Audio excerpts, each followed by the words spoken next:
Salam sejahtera murid-murid.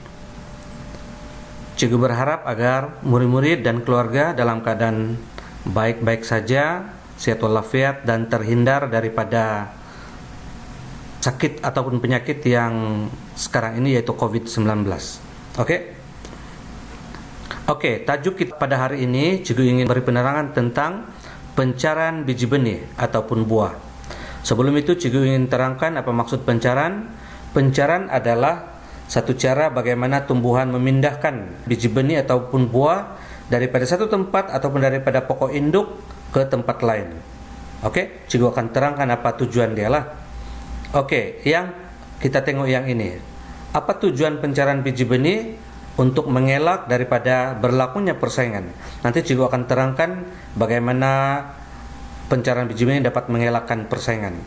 Kemudian juga dapat mengelak tumbuhan daripada layu ataupun mati, dan supaya spesies tumbuhan tersebut kekal hidup. Kemudian kita pergi yang seterusnya. Ada 1, 2, 3, 4. Ada 4 cara bagaimana tumbuhan memencarkan biji benih ataupun buah, yaitu yang pertama melalui air, kedua angin, yang ketiga haiwan, dan yang keempat melalui mekanisme letupan. Cikgu akan terangkan satu persatu nanti lepas nih. Kita pergi yang pertama yaitu melalui air. Melalui air biasanya biji benih ataupun buah yang dipencarkan melalui air biasanya mempunyai kulit yang berlilin. Nanti cikgu akan terangkan apa itu kulit berlilin. Mempunyai sabut berongga. Sabut berongga contohnya kelapa. Sabut berongga maksudnya ada ruang-ruang kosong di dalam sabut kelapa tersebut, dan kemudian seterusnya ada ruang udara. Kulit berlilin ini dan sabut berongga serta ada ruang udara ini akan menyebabkan buah tersebut, yaitu seperti buah kelapa, akan timbul di atas air. Jadi mudah dihanyutkan ke tempat lain. Kita pergi seterusnya, yaitu melalui angin. Biasanya buah-buah yang dipencarkan melalui angin biasanya ia ringan, kecil, nipis, berbulu halus, dan struktur bersayap. Nanti cikgu akan terangkan semua ini. Contoh di sini ialah seperti angsana ataupun lalang. Angsana, lalang. Dan karena angsana dan lalang ini ringan, kecil, nipis, berbulu halus, struktur bersayap, maka ia mudah ditiup angin. Jadi dipindahkan daripada satu tempat ke tempat lain. Seterusnya kita pergi yang ini pula, pencaran melalui hewan dan manusia.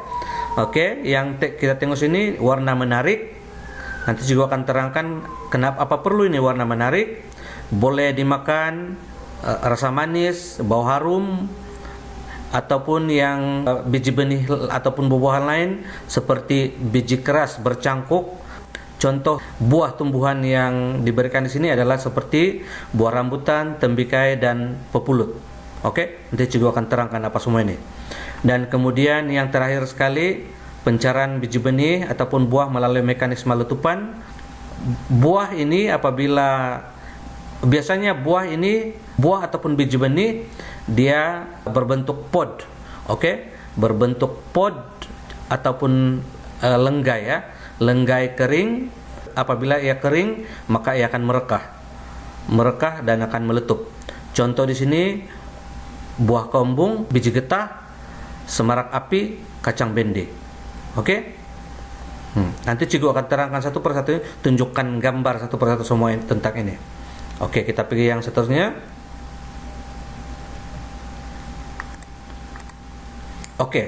Pencaran biji benih melalui angin. Ini ialah gambar buah angsana. Buah pokok angsana dengan buahnya.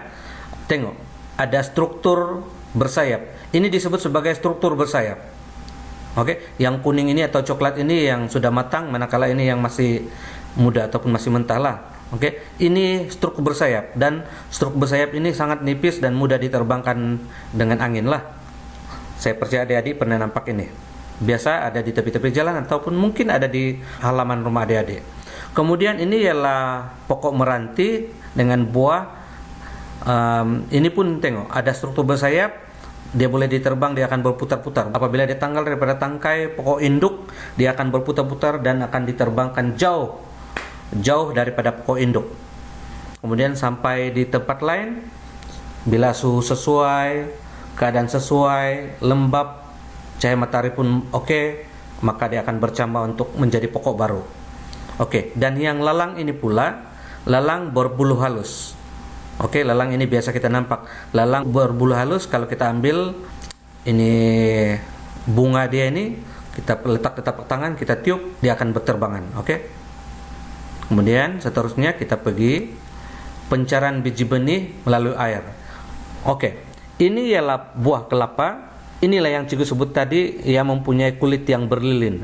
Kulit berlilin menyebabkan apabila buah kelapa ini jatuh ke dalam air tidak akan dapat meresap masuk ke dalam sabut kelapa yang boleh menyebabkan ia tenggelam. Jadi karena air tidak boleh meresap masuk dalam sabut kelapa, ditambah lagi sabut kelapa mempunyai rongga-rongga udara, maka buah kelapa akan timbul di atas permukaan air dan akan dihanyutkan ke tempat lain. Oke. Demikian juga buah teratai. Buah teratai kulit buah ini kalis air dan di dalamnya mempunyai rongga-rongga udara dan ia tidak akan tenggelam ke dalam air. Jadi contoh buah kelapa dengan buah teratai ini contoh yang sesuai, yang bagus untuk dipancarkan melalui air. Kita tengok yang ini, pencarian biji benih oleh hewan. Oke, ini ialah buah rambutan, ini ialah betik, ini kemuncup, ini kelulut. Oke, buah rambutan rasa manis, warna yang menarik. Oke, warna yang menarik menyebabkan dari jauh pun hewan akan nampak ini. Oke, dan hewan akan datang dan boleh dimakan, rasa manis. Demikian juga betik, warna menarik, rasa manis, bau harum. Jadi sesuai dipencarkan oleh hewan. Hewan pergi makan di sini, contoh ini monyet ataupun tupai. Kemudian betik ini dimakan oleh burung ataupun tupai. Apabila mereka pergi makan, biji halus, bijinya pun halus, kulit keras dan ditelan begitu dan tidak dicernakan atau tidak dihancurkan dalam perut. Dan apabila hewan tersebut pergi ke tempat lain dan membuang najis, maka biji benih ini akan jatuh ke atas tanah, dan apabila keadaan sesuai maka ia akan tumbuh ataupun bercambah, tumbuh menjadi pokok baru. Demikian juga yang ini bunga kemuncup. Ini rumput. Oke? Rumput ini biasa yang melekat di stokin kita ataupun di seluar panjang kita. Oke? Di pakaian kita. Ini kemuncup, adik-adik pernah nampak nih, biasa nih. Oke? Ia mempunyai cangkuk. Oke? Demikian juga buah kelulut ini ataupun boleh juga disebut pepulut. Oke?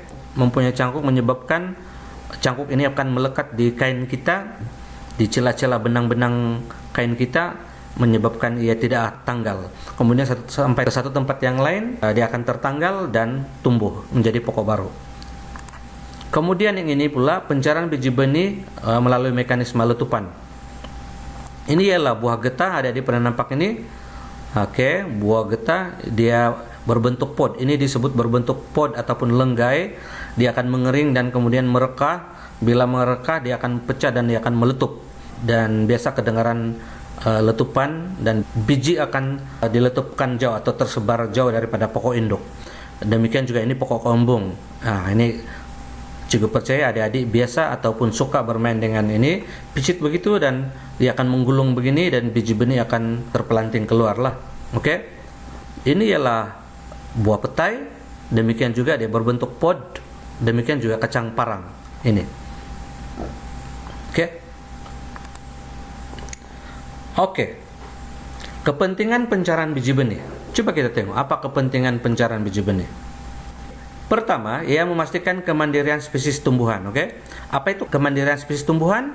Keupayaan tumbuhan tersebut mengekalkan spesies supaya tidak pupus. Itulah maksud kemandirian. Keupayaan tumbuhan mengekalkan spesies supaya tidak pupus. Dan biasanya tidak pupus daripada apa? Daripada ancaman musuh, iklim, perubahan musim. Sebab ini akan boleh menyebabkan tumbuhan tersebut akan mati. Oke? Kemudian apa berlaku jika biji benih ataupun buah-buahan, buah pokok tidak dipencarkan?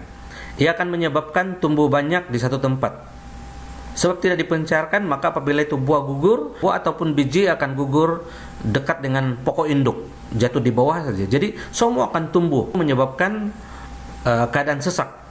Keadaan sesak di dekat pokok induk. Dan bila keadaan sesak, maka persaingan berlaku. Persaingan untuk mendapatkan cahaya matahari, nutrien ataupun baca, air. Dan ini akan menyebabkan pokok-pokok tersebut tumbuh tidak subur. Batang dia mungkin kurus, kecil, mungkin tidak berbuah, rendah, begitu, tidak subur. Sebab tidak mendapat nutrien ataupun baja yang banyak, yang cukup, tidak dapat cahaya matahari yang cukup, tidak dapat air yang cukup. Sebab mereka bersaing atau berebut. Kemudian, inilah yang Cikgu sebut tadi, berlaku persaingan menyebabkan tidak subur. Aku berharap agar adik-adik faham apa ini topik tentang pencarian biji benih ini. Adik boleh tanya, adik boleh komen sebelah bawah nanti. So harap-harap adik faham tentang topik ini sekali lagi. Semoga adik-adik semua sehat walafiat dan bersama dengan keluarga. Harap adik-adik semua dalam keadaan baik-baik saja. Stay safe, follow SOP. Kita jaga diri kita masing-masing. Sekian, terima kasih.